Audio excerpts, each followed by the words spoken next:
ఎందుకంటే ట్రాన్స్‌జెండర్స్‌కి ఇప్పటివరకు కూడా ఒక గుర్తింపు లేదు అని చెప్పి బాధపడుతున్న టైంలోని తెలంగాణ ప్రభుత్వం ఏదైతే ఆహ్, కానిస్ ఆహ్, కానిస్టేబుల్స్‌కి ఆ యొక్క సెక్షన్‌లోని వాళ్ళని కూడా ఎంపిక చేయడం అన్నది నిజంగా అసల చాలా హ్యాపీనెస్‌ని కలిగించింది. అండ్ ఇప్పుడు దానికి సంబంధించి సెలక్షన్స్ కూడా జరిగాయని కూడా విన్నాము. సో, దీని గురించి ఏం చెప్తారు మీరు? అది చాలా అంటే హిస్టరీలోనే లిఖించదగినది ఒక పెద్ద ఇది మూవ్ ఒక గవర్నమెంట్ తోటి, స్టేట్ గవర్నమెంట్ తోటి. పైలట్ ప్రాజెక్ట్‌గా చేస్తున్నారు.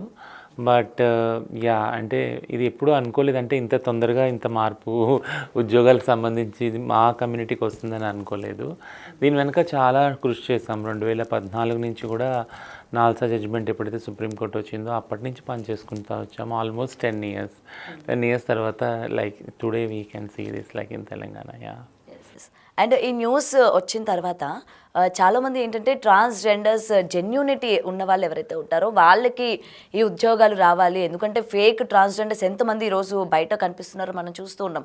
రౌడీయిజం చేయడం కావచ్చు. సో, అలాంటి వాళ్ళకి ఈ యొక్క ఉద్యోగం దక్కకూడదు, అర్హులకి దక్కాలి అని చెప్పి చాలా ప్రేయర్స్ అయితే చేశారు. అందులో నేను కూడా వన్ ఆఫ్ ద మెంబర్. ఎందుకంటే నేను స్నేహ గారితో మాట్లాడినప్పుడు చాలా ఆవిడ కూడా అదే కోరుకున్నారు, నేను అదే కోరుకున్నా. సో, ఈ సెలక్షన్స్ అన్నవి ఏ విధంగా జరిపారు? మొత్తం ఎంతమంది ఇప్పటివరకు సెలెక్ట్ అయ్యారమ్మా? యాక్చువల్గా 50 పోస్టులు యాక్చువల్గా పైలట్ ప్రాజెక్ట్లో దానికి సెలెక్షన్స్ అయినాయి. నిన్న ఫిజికల్ టెస్ట్ కూడా అయింది. సో సెలెక్షన్ ప్రొసీజర్ అనేది అంటే కొన్ని గైడ్లైన్స్ వాళ్ళు అంటే సడలింపు చేశారు యాక్చువల్గా. అంటే మామూలుగా ఆడవారికి మగవారికి ఉన్నట్టు శరీర దారుఢ్యం ఉండదు కాబట్టి ట్రాన్స్ వాళ్ళకి, మాలో కూడా ట్రాన్స్ ఉమెన్ ట్రాన్స్ మెన్ కూడా ఉన్నారు. సో వాళ్ళకి కొద్దిగా ఎవరైతే మహిళలు పురుషులు ఉందో పరుగు అందులో కూడా తగ్గించారు, టైం పెంచారు. సో ఇవన్నీ కూడా సడలింపులు చేశారు. ప్లస్ అంటే ట్రాన్స్ మెన్కి ట్రాన్స్ విమెన్కి నిష్పత్తి ఏం లేదు, రేషియోలో ఏమి ఇవ్వలేరు, ఓపెన్గానే పెట్టారు అది. సో 50 మెంబర్స్ ఎవరైతే ముందు వస్తారో హూ కమ్ అర్లీ అండ్ ఒక క్వాలిఫికేషన్ ఏదైతే ఉందో తెలంగాణలోనే 10th నుంచి లేదా 7th మినిమం క్వాలిఫికేషన్ 7th అట్లా పెట్టుకొని ఆ బేసిస్ మీద తీసుకున్నారు. ప్రెసిడెన్షియల్ ఆర్డర్ని ఫాలో చేశారు. ఇవన్నీ దృష్టిలో పెట్టుకొని ఇవంతా సెలెక్షన్ క్రైటీరియా అయింది.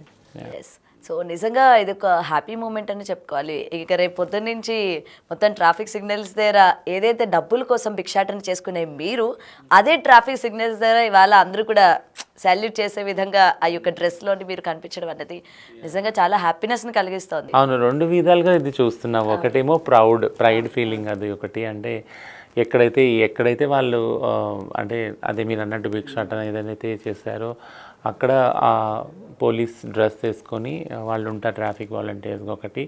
రెండోది గత కొన్ని సంవత్సరాలుగా గవర్నమెంట్తో మేము చెప్తుంది ఏంటంటే క్రైమ్ చాలా పెరిగింది, వైలెన్స్ చాలా ట్రాన్స్ ఉమెన్ పట్ల ముఖ్యంగా పెరిగింది. ఎందుకంటే పబ్లిక్గా వాళ్ళు సెక్స్ వర్క్లోకి వెళ్ళినా లేదా బెగ్గింగ్కి వెళ్ళినా వాళ్ళని అటాక్ చేయటము ఇవన్నీ చూస్తూ ఉన్నాం.